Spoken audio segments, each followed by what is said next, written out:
இல்ல அந்த நிராகரிப்பு கடித்த சமூக வலைதளத்தில் படிங்க. இந்த ஊர்ல கிறிஸ்தவர்கள் வாழ்கின்றார்கள், இந்த ஊர்ல இஸ்லாமியர் வாழ்கின்றார்கள், அதனால இந்த ஊர்ல நீங்க பிராண பிரதிஷ்டை இந்த கோயிலை நடத்தா சட்டம் ஒழுங்கு கெடும். இதை விட கேவலமான ஒரு அரசை என்னுடைய வாழ்நாளிலே நான் பார்க்க போவது கிடையாது. நாளைக்கு தீபாவளி கொண்டாடணும், பொது இடத்துல பட்டாசு வெடிக்கணும்னா அந்த ஊர்ல ஒரு இஸ்லாமியரும் கிறிஸ்தவர் இருக்கிறாங்க, அதனால கொண்டாட முடியாதுன்னு சொல்லி தமிழ்நாட்டில் என்ன புதுசா ஆரம்பிச்சிருக்காங்க. அதனால் நாளை தடையை மீறி இது நடக்கும், தடையை மீறி இது நடக்கும். எங்களுடைய தொண்டர்களுக்கு எல்லாம் நாங்க சொல்லியிருக்கோம், தடையை மீறி இறங்குங்க பாத்துக்கலாம்.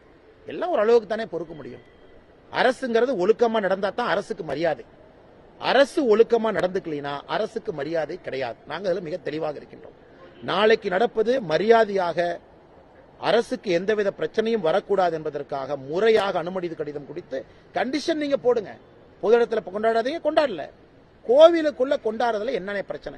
நானே ஸ்ரீரங்கம் கோவில்ல, உத்தராகண்ட்ல நம்முடைய பாரத பிரதமர் அவர்கள் பங்கேற்ற விழாவில், கேதார்நாத் விழாவில் நான் இங்கே பங்கேற்றேன். எல்இடி ஸ்கிரீன்ல கோவிலுக்குள் இருந்தோம். அப்ப அனுமதி, இப்ப அனுமதி இல்ல. அதனால இந்த எல்லா கேள்விகளும் மக்கள் கேட்கிறாங்க. நாளைக்கு தடையெல்லாம் தாண்டி இது நடக்கத்தான் போகுது. அதனால திமுக அரசு புரிந்து கொள்ள வேண்டும். இது பிரிட்டிஷ் அரசு எப்படி இந்தியாவை நடத்தினாங்களோ, மகாத்மா காந்தி 1917 வந்த பிறகு இந்த சம்பரான் சத்தியகிரகத்தை எப்படி நடத்தினாங்களோ அது மாதிரி தான் நடத்தணும். ஏன்னா இந்த அரசுக்கு ஆணவம் அதிகமாகிவிட்டது. மக்களுடைய வழிபாட்டு நெறிமுறையில கை வைக்கலான்னு முடிவு பண்ணிட்டாங்க. அப்புறம் இந்த அரசுக்கு அதற்கு மேல மரியாதை இல்லைங்க. அதனால பாரதிய ஜனதா கட்சியினுடைய எந்த தொண்டரும் தலைவனும் நாளை அரசை மதிக்க போவது கிடையாது. அரசு தன்னுடைய கோட்பாடுகளை மதித்தால் மட்டும்தான் அந்த அரசுக்கு எங்களுடைய மரியாதை. எப்படி வேணாலும் நாங்க நடத்துவோம், சர்வதிகாரி மாதிரி பிஹேவ் பண்ணுவோம்.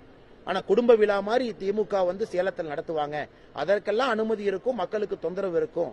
ஆனா இதற்கு அனுமதி எல்லாம் அந்த அரசை நாங்க எதற்கு மதிக்க வேண்டும்? நாங்கள் தெளிவாக இருக்கின்றோம்.